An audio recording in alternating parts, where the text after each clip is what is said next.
He's seen every movie, he's totally groovy. Just sit back and hit play.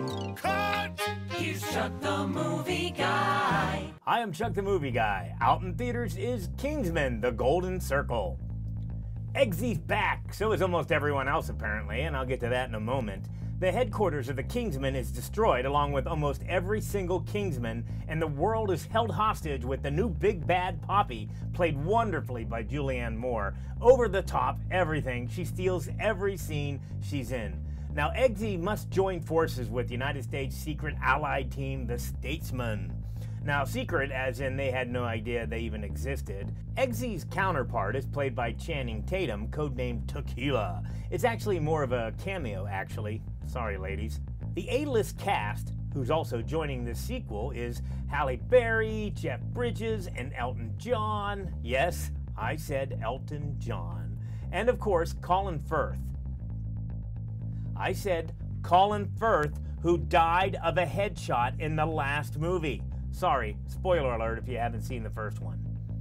Let me start by saying I loved the first movie. It was so campy and over the top and way too much violence, but it was so much fun.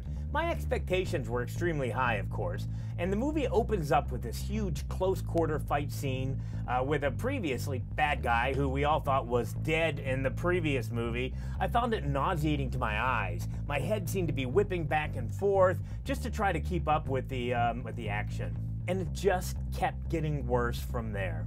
Apparently, they thought the franchise would not survive without Colin Firth's character Harry, who was killed by a point-blank headshot in the first one. Again, I apologize for the spoiler alert, but I doubt you're watching this if you have not seen the first one. And somebody probably said, this movie is so unbelievable, so over the top, why not just bring back Harry, since nothing else in this film could possibly happen in the real world? Why not make it an almost impossible to die? So another thing that made me so angry was the depiction of women in this film.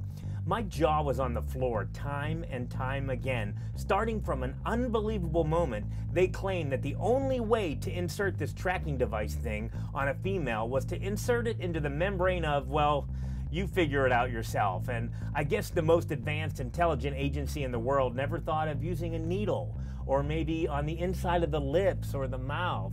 Not to mention, once again, when someone is brought back from the dead from a headshot wound, the first thing that he does is sexually go after, aggressively, Halle Berry's character, Ginger Ale, before she brings him back to the real world, showing him a photograph, and he snaps back to being a gentleman that I guess he once was. Way too much. This movie made me so angry. It's so bad. I get it's over the top Bond spoof, kind of a playing off of it, but it plays more like a superhero Austin Power movie that actually takes itself seriously. At 2 hours and 21 minutes long, yes, 2 hours and 21 minutes, I want my time back. I got in for free, but I want reimbursed for wasting my time and my lovely wife's time, who will probably never go to a movie with me again. I hated this movie. I give it an F. Don't waste your time. Don't waste your money. Don't even watch it when it comes out to HBO or whatever.